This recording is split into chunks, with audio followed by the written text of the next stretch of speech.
Inilah hari-hari terakhir yang sangat menentukan seberapa kita akan bisa terbang bersama Tuhan. Seberapa kita akan melakukan perkara-perkara yang besar.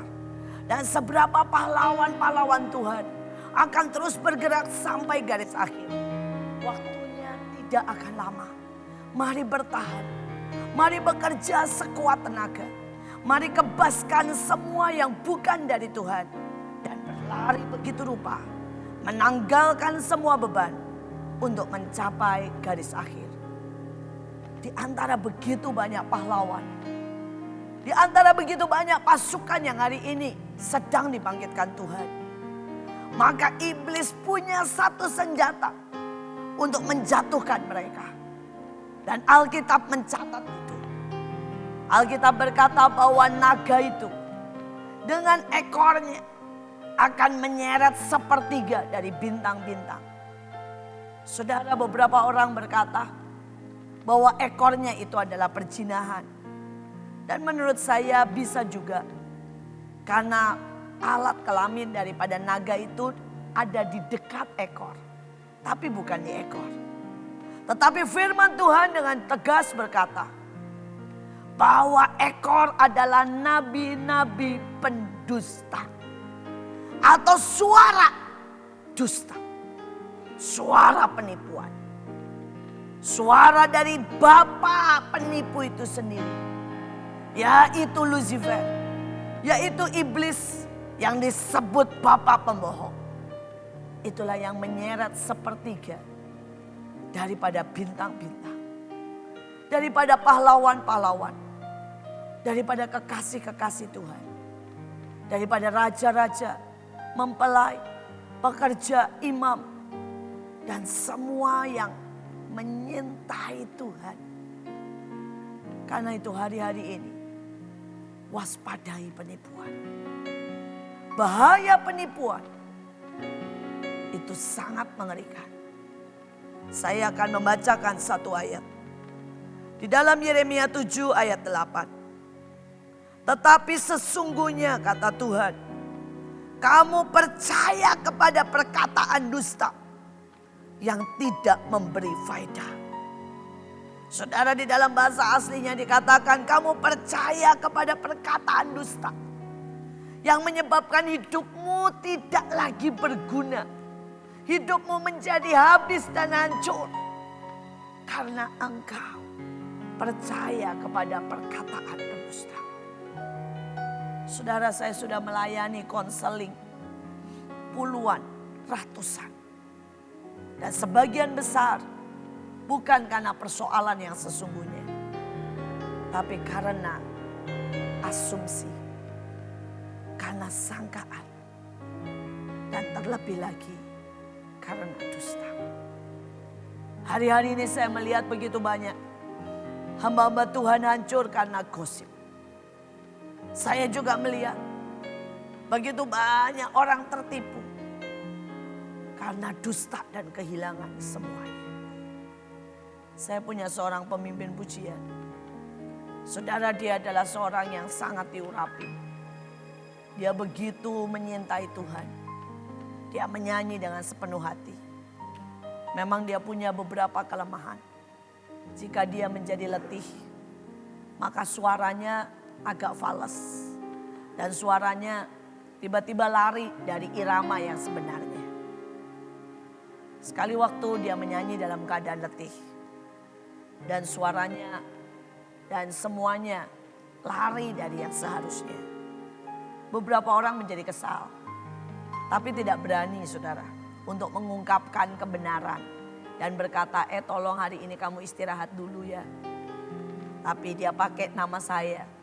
Dan dia berkata, kata Bu Iin, kamu sudah tidak diurapi. Kata Bu Iin, suaramu itu sudah parah. Saudara, cukup satu dusta. Pemimpin pujian ini pulang. Dan tiba-tiba dia hancur. Dia tidak bertanya.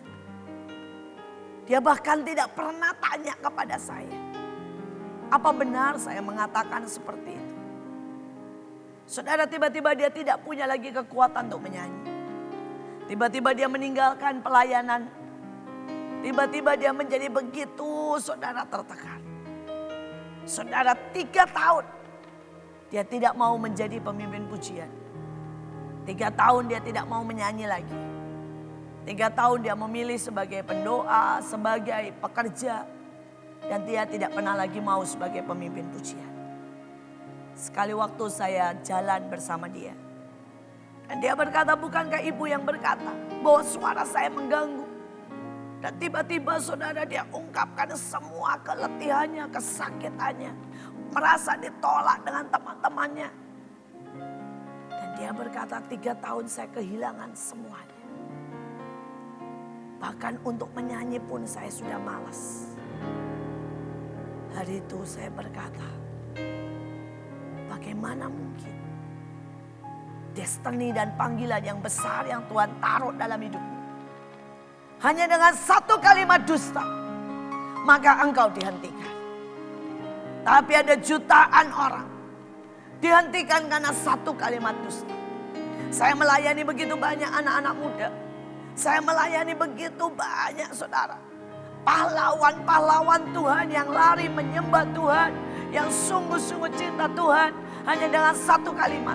Salah satunya dengan rayuan cinta yang palsu. Yang satu dengan kata-kata yang menyakitkan.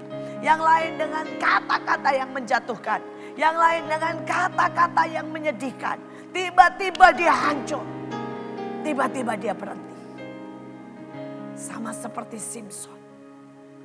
Yang karena kata-kata dan rayuan dusta dari Delila. Dia dihentikan menjadi seorang hakim dan pemimpin Israel yang terhebat. Sama seperti Elia dari seorang nabi yang menurunkan api dari langit. Hanya dari 1 kata dusta. Dari seorang Isabel.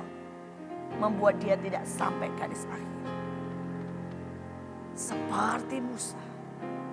Hanya dari kata-kata orang Israel. Yang menjadi sebuah racun dalam hidupnya. Membuat dia tidak sampai tanah perjanjian. Saudara, apapun yang hari ini kau alami. Kalau engkau dengar iblis berkata engkau tidak akan sampai. Kalau iblis berkata Tuhan sudah tidak sayang. Tuhan sudah tidak peduli. Saya mau berkata hari ini juga jangan pernah percaya dengan perkataan dusta itu. Dia sudah menyeret 1/3 tapi bukan saudara. Dan saya mau berkata mari bangkit. Percaya firman-Nya. Percaya janjinya. Percaya apa yang Tuhan buat. Lebih daripada apa yang kau rasakan. Kau dengar dan dituduhkan iblis dalam hidupmu.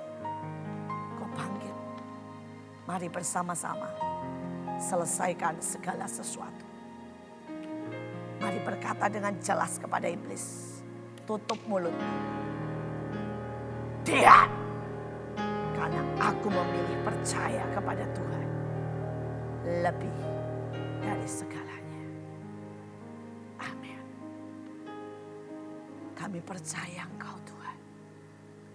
Kami memilih untuk percaya firman.